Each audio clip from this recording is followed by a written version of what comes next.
Francken, I'm your host for tonight. I'm feeling the energy already, I love it. Could it be because the Caps just won the Stanley Cup? Yes! I gotta admit, I am a Pittsburgh Penguin fan though. Hey, we got something in common, we both don't like the Philadelphia Flyers, so, yeah. Did everybody go to the parade? A few of you guys did? Alright, did you see at the beginning of the parade there was this fire truck? And on the side of it had a banner. It said Ovechkin for president. I mean, I realize he just led his team to a Stanley Cup victory, but do we really need more Russian influence in the White House? I mean, at least we don't need a special counsel to make that connection, right? It's right in his bio. He's from Russia. I've been living in Caps country for quite a while now. But I'm deeper in Caps country now. I moved from Arlington to DC, and I didn't think that I'd have to change my name when I moved to DC. It's not because I'm a Penguins fan. It's not because of parking tickets. Does anybody here follow the Council for the District of Columbia on Facebook? No?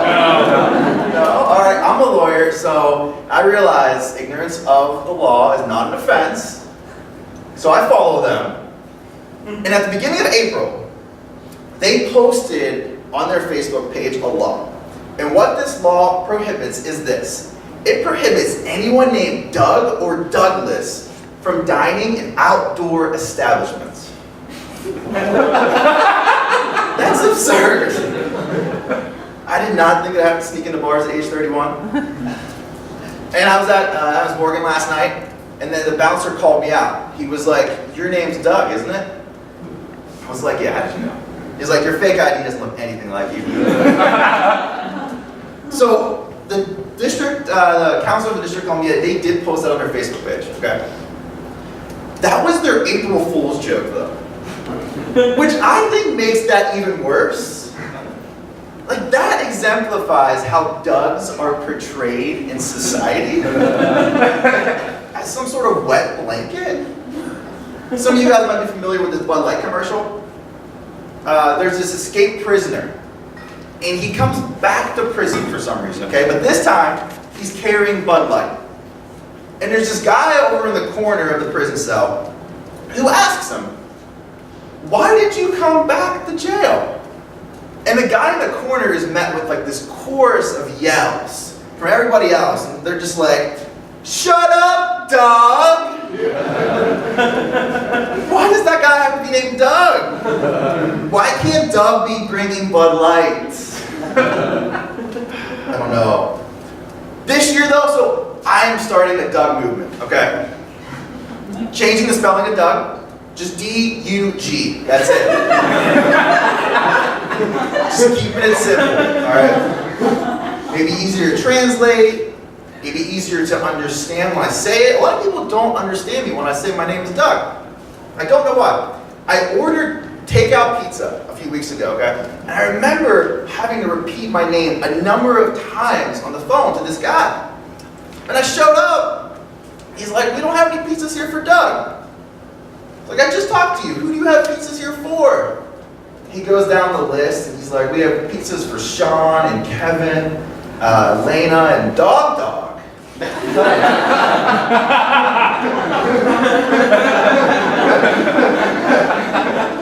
Her name is Dog. My ex-girlfriend loved Doug's.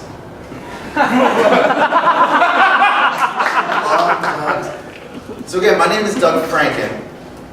Her ex-boyfriend before me, it's not a joke, before me, her ex-boyfriend was Doug Franklin. She could have called me by her ex's name the entire time. I wouldn't even know. And I looked this guy up. I looked this guy up on Facebook. And what I found was, he looked just like me. You know, average white guy, Mitt Romney-like haircut, just like me. And it became scary because there were times where I would post pictures on Facebook of me and my ex-girlfriend. And Facebook would suggest tagging him in the picture. Come on, Facebook, she's moved on.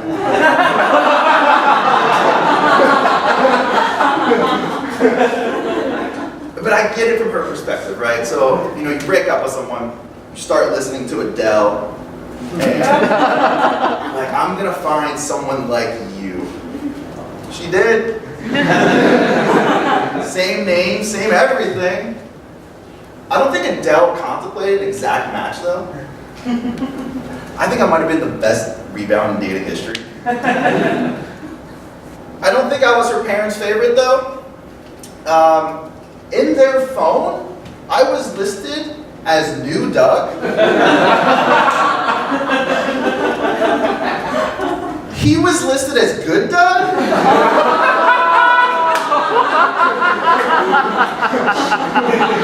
I don't know what I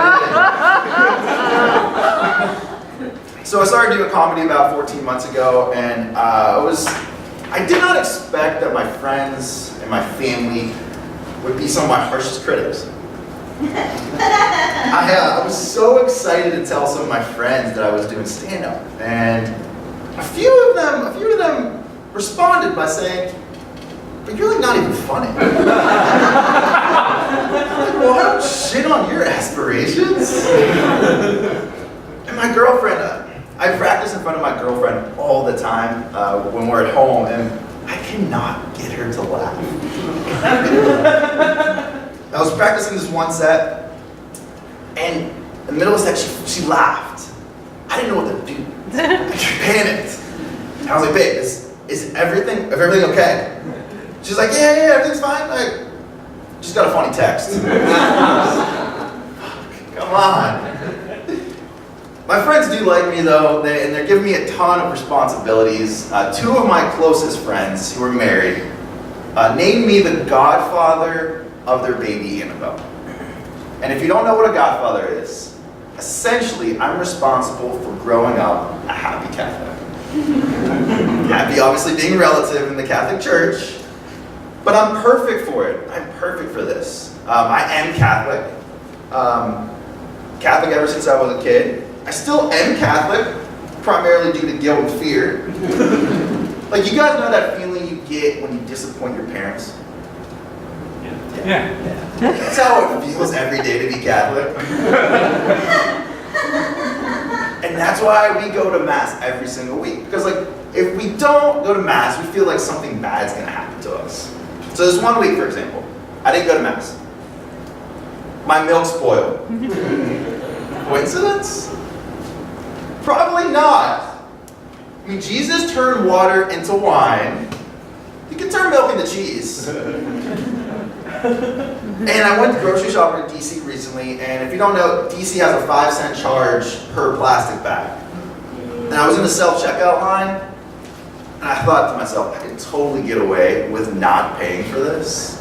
But then that Catholic guilt set in, so I ended up paying for 3 and I only needed 1. But I would consider myself more of a Catholic light. Like, I don't practice all the rituals. So for Lent, for example, Lent, you're supposed to give something up. It can be anything. I don't do Lent. I do confessions. Tell them I don't do Lent. I'm really trying to be a great godfather though. It's harder than it looks. I bought a book for my goddaughter recently. It was called 10 Little Ladybugs.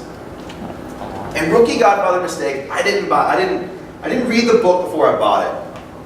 So I was on my way to see her, and I'm flipping through the pages, and I'm realizing on every single time I flip the page, one of these ladybugs is dying off. And I'm like, I didn't think this book would be all the murder of 10 little ladybugs. And so I quickly went on Amazon just to see, what were the reviews of this book. And what I saw was the first sentence in the description of this book read, "Your little one is going to love to learn how to count with these tactile ladybugs as they disappear one by one." I'm a shitty godfather. It turns out I had nothing to worry about. I showed up at her apartment, found her sitting on the couch with her father watching O.J. Simpson Made in America. But again, I'm trying to be a great godfather. I'm trying to take a lot of inspiration from my dad. True Catholic saint. No matter where we were, he made sure that we went to Mass over the weekend. I only remember one time we did not physically go to Mass. We were away, we were in a hotel room, ended up watching it online. Longest Mass ever? Because it just kept buffering the entire time. And it didn't even matter if the Mass was not in English. It just mattered that we were there. Shout out to Father Francois LaRue in Montreal. Shortest Mass ever. Went by so quickly. You know, growing up, I always wanted to be Canadian. Like, they're just so nice. They're so nice. But honestly, I thought it would just make me a better hockey player. I grew up, I was a defenseman, and I idolized those big, kind of strong defensemen who get in the fights all the time and have no teeth. And I remember one game specifically, it was the Whitby Wildcats, it was a Canadian team, and I was at age where I was going through puberty, I was on steroids, and they were medically prescribed, it was okay. But roid rage is real. It's real, I felt it. This kid on the team kept hitting me with his stick. Really got under my acne. So I challenged this guy to a fight. We're in the middle of the rink, and we're just going at it. And I could hear out of my left ear the door to the ring open up. I didn't think anything of it at the time. But as we were fighting, we kind of shifted, and I saw that there was this lady starting to run onto the ice. The crowd starts going nuts. The benches are going crazy, my teammates are yelling, and then all of a sudden I just hear this woman start screaming, "Doug! Douglas Joseph Francken!" It's like, Mom! We talked about this! My mom came running on the ice to break up this fight. In front of the crowd, in front of my teammates who a second earlier respected me. And thankfully she didn't make it all the way there. One of my teammates' dads grabbed her and pulled her back. My dad was way too busy checking for the nearest Mass. But you know, she did stop the fight because there was so much commotion that we just had to stop. So I thank her for my teeth today. Thank you guys. So we have an awesome show. We have Scott and Freddie from Laugh Index Theater. They're our touring long form improv team. We have Fluffy, who will be coming on after them.